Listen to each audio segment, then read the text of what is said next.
শীতকালের এই সবজিটা আমার মনে হয় সবাই খুব পছন্দ করে। বেশিরভাগ মানুষই শিম পছন্দ করে। সেই শিম আমরা বিভিন্নভাবেই রান্না করে খেয়ে থাকি। তো আজ আমি এই শিম রান্না করব। আশা করি আপনাদের কাছে সেই রেসিপি খারাপ লাগবে না। তাহলে চলুন আজ আমরা শিম রান্না করে নেব। শিমগুলো কেটে নিয়েছি, তারপর এখানে একটা বাটি বসিয়ে দিয়েছি, বাটির মধ্যে জল দিয়েছি। জলের মধ্যে অল্প নুন দিয়ে দেব, নুন দিয়ে শিমগুলো ওই জলে নুন গরম জলে একটু ভাপিয়ে নেব, হালকা করে ভাপিয়ে নেব, সেদ্ধ করব না, জাস্ট হালকা করে ভাপিয়ে নেব। আমি শিম ভাপিয়ে নিচ্ছি, আপনারা ততক্ষণে একটা লাইক দিয়ে দিন, আর লাইক দিয়ে আমার এই ছোট্ট ভিডিওটা কন্টিনিউ করুন। এই যে দেখুন শিমগুলো এইভাবে কেটেছি, প্রত্যেকটা শিমকে 3টে করে টুকরো করে নিয়েছি, মাঝখানের সিটটা তুলে ফেলে দিয়ে 3 টুকরো করে কেটে নিয়েছি। এখন ওই শিমগুলো গরম জলের মধ্যে এই যে দেখুন দিয়ে দেব, দিয়ে হালকা করে ভাপিয়ে নেব। শিম দিয়ে দিয়েছি, সব শিমগুলো ভালো করে জলের মধ্যে ভিজিয়ে দেব। তারপরে এই যে ফুটে উঠেছে, এখন এটা নামিয়ে নিতে হবে, না হলে সেদ্ধ হয়ে যাবে, কিন্তু একদম সেদ্ধ করা চলবে না। যখন জলটা এইভাবে ফুটে উঠবে তখন এই নামিয়ে নেবেন, নামিয়ে একটা ঝাড়ির মধ্যে দিয়ে জলটা ঝরিয়ে নেবেন। তারপর উনুনে কড়াই বসিয়ে দিয়েছি, তারপর আলুগুলো দেখুন সেই শিমের মতোই একটু পাতলা পাতলা বড় বড় করে কেটে নিয়েছি। এখন কড়াইতে তেল দিয়ে দিতে হবে, এখানে সর্ষের তেল ব্যবহার করবেন। কেমন, এইসব রেসিপিতে সর্ষের তেলটাই বেশি ভালো লাগে। এইসব নুন ঝাল মুখরোচক রেসিপিতে সর্ষের তেলটাই বেশি ভালো লাগে। আবার সাদা তেল ব্যবহার করলেও হয়, খারাপ হয় না। আমি সর্ষের তেল ব্যবহার করেছি। সর্ষের তেলের মধ্যে আলুগুলো দিয়ে দেব, আর আলু দিয়ে এখানে আলুটা একটু ভালো করে লাল লাল করে ভেজে নিতে হবে। এখানে আলু দেওয়ার পর ভেজে নেব, আর 40 থেকে 50% সেদ্ধ হয়ে যাবে ভাজার সময়, একটু লাল লাল করে ভেজে নেবেন। আলু ভেজে নেব, আলু এখন আমি ভেজে নিচ্ছি, আলুর মধ্যে অল্প পরিমাণে নুন দিয়ে দিয়েছি, নুন দিয়ে আলুটা আর একটু হলুদ দিয়ে দিলাম, দিয়ে ভালো করে সব কিছু মিশিয়ে নিয়ে আলুটা ভালো করে লাল লাল করে ভেজে নেব। নুন আর হলুদ আলুর মধ্যে দেওয়ার পর সেটা একটু ভালো করে মিশিয়ে নিয়ে একটু ঢেকে দেবেন। একটু ঢেকে রান্না করলে আলুটা তাড়াতাড়ি ভাজাও হয়ে যাবে, আর ওই যে 40 থেকে 50% সেদ্ধ করে নেব বলেছি সেটাও হয়ে যাবে। ঢেকে দিয়েছিলাম, ঢেকে একটু ভালো করে ভেজে নিয়ে নিচ্ছি। এই যে দেখুন হালকা লাল লাল হয়ে গেছে, আলুটা প্রায় ভাজা হয়ে গেছে। এখন এখান থেকে আলুটা তুলে নিতে হবে। আলুটা একটা বাটির মধ্যে তুলে নেব। তুলে নেওয়ার পর এই তেলের মধ্যে শিমগুলোকেও আবার ভেজে নিতে হবে। শিম দিয়ে দিলাম, শিমটা একটা ঝাড়ির মধ্যে রেখে জলটা ঝরিয়ে নিয়েছি। এখন ভালো করে নাড়াচাড়া করে এই যে ভেজে নেব, এটাও একটু ভালো করে ভেজে নেব। আমি ততক্ষণ শিম ভেজে নিচ্ছি। আপনারা যারা আমার চ্যানেলে নতুন, যারা আমার ভিডিও আজ প্রথম দেখছেন, নতুন ভিজিট করছেন, বা হয়তো বা আসেন কিন্তু চ্যানেলটা এখনও সাবস্ক্রাইব করা হয়নি, তাহলে চ্যানেলটা সাবস্ক্রাইব করে আমার পাশে থেকে যান, তাহলে আমার এই সুন্দর সুন্দর রেসিপিগুলো দেখতে পারবেন। আর অবশ্যই ডান দিকে থাকা বেল বাটন অন করে দেবেন, তাহলে আমার এই রান্নার নোটিফিকেশান আপনার কাছে পৌঁছে যাবে। শিম ভাজা হয়ে গেছে, শিম ভাজা তুলে নিয়েছি, এখন তেল দিয়ে দিলাম আরও একটু। তেল একদম কমে গিয়েছিল, সেই জন্য আরও একটু তেল দিয়ে দিলাম।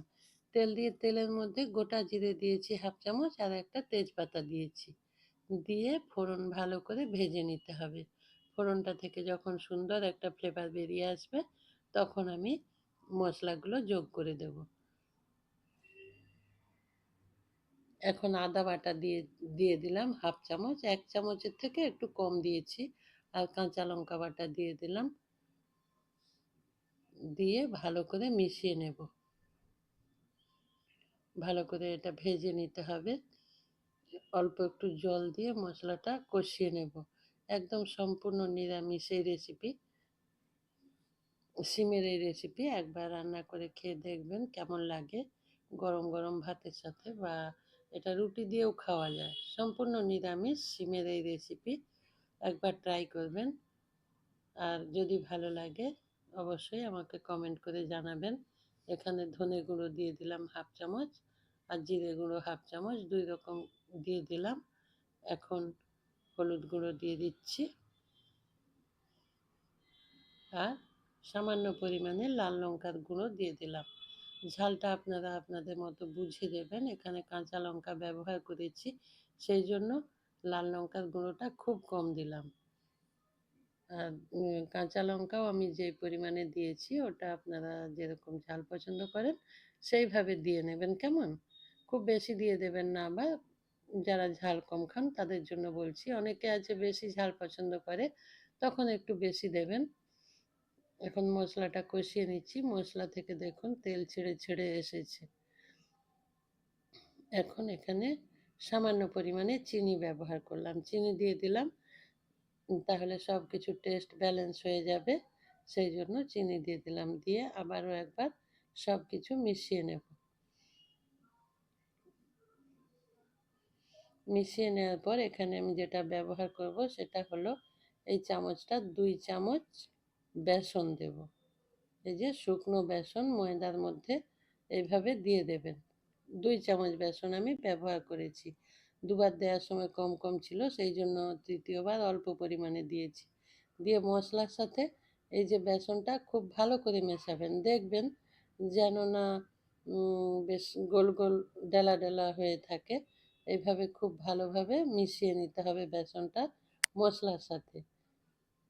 এই যে ভালো করে মিশিয়ে নিয়েছি, এখন একটু জল দিয়ে দিতে হবে। একটু জল দিয়ে দেবেন, তাহলে দেখবেন নাড়াচাড়া করতে করতে বেশ সুন্দরভাবে মিশে গেছে। এই যে এই যে বেসনের ফ্লেভারটা রেসিপির মধ্যে মিশে গিয়ে বেসনটা আমি কষিয়ে নিলাম মশলার সাথে। এবারে এই যে বেসনের ফ্লেভারটা খুব সুন্দর একটা ফ্লেভার আসে রেসিপির মধ্যে। সেই জন্য আজ আমি শিম রান্না করলাম অল্প একটু বেসন ব্যবহার করে। তারপর ভেজে রাখা আলুগুলো দিয়ে দিলাম। ভেজে রাখা আলু দেওয়ার পর ভেজে রাখা শিমগুলোও দিয়ে দেব। দিয়ে দিলাম শিম, দিয়ে আবারও সব কিছু মিশিয়ে নিতে হবে। এই যে আমার রেসিপি যদি আপনাদের ভালো লাগে তাহলে অবশ্যই লাইক, কমেন্ট আর বন্ধুদের সাথে শেয়ার করবেন। আপনাদের বন্ধুদেরও সুযোগ করে দিন এত সুন্দর সুন্দর রেসিপিগুলো দেখার জন্য। অবশ্যই যদি আপনার ভালো লাগে, তখনকার কথা বলছি, তখন আপনার বন্ধুর সাথে একটু শেয়ার করে নেবেন, সবাই দেখতে পারবে রেসিপি। তারপরে অল্প পরিমাণে জল দিলাম। এখানে খুব বেশি জল ব্যবহার করব না, কারণ আলু তো 50% প্রায় সেদ্ধ করাই আছে, আর শিম ভেজে নিয়েছি, খুব বেশি জলের দরকার হবে না। তবুও আরও একটু দেব, আরও একটু জল দিতে হবে। একদম মাখো মাখো হয়ে গেছে, সেই জন্য। এটা গরম গরম ভাতের সাথে খাবেন, আবার রুটি দিয়েও কিন্তু খাওয়া যায়, রুটি দিয়েও খেতে খুব ভালো লাগবে। আবারও অল্প পরিমাণে জল দিলাম। এখানে যেহেতু বেসন আছে, এটা ঠান্ডা হওয়ার পর জলটা টেনে নেবে, সেই জন্য আবারও একটু জল দিয়ে দিলাম। দিয়ে সব কিছু মিশিয়ে নিচ্ছি। মিশিয়ে নেওয়ার পর তারপর এটা ঢেকে রান্না করে নেব। এইভাবে শিম খেতে খুব সুন্দর লাগে। শিম তো আমরা সাধারণভাবে ভাজা করে থাকি, ঝোলে দিই, কিন্তু এইভাবেও একবার রান্না করে খেয়ে দেখবেন কত ভালো লাগবে। সুন্দর রেসিপি, খুব সুন্দর টেস্টি হয় একদম। যারা নিরামিষ রান্না খেতে পছন্দ করেন তাদের জন্য তো খুবই ভালো এই নিরামিষের এই রেসিপি।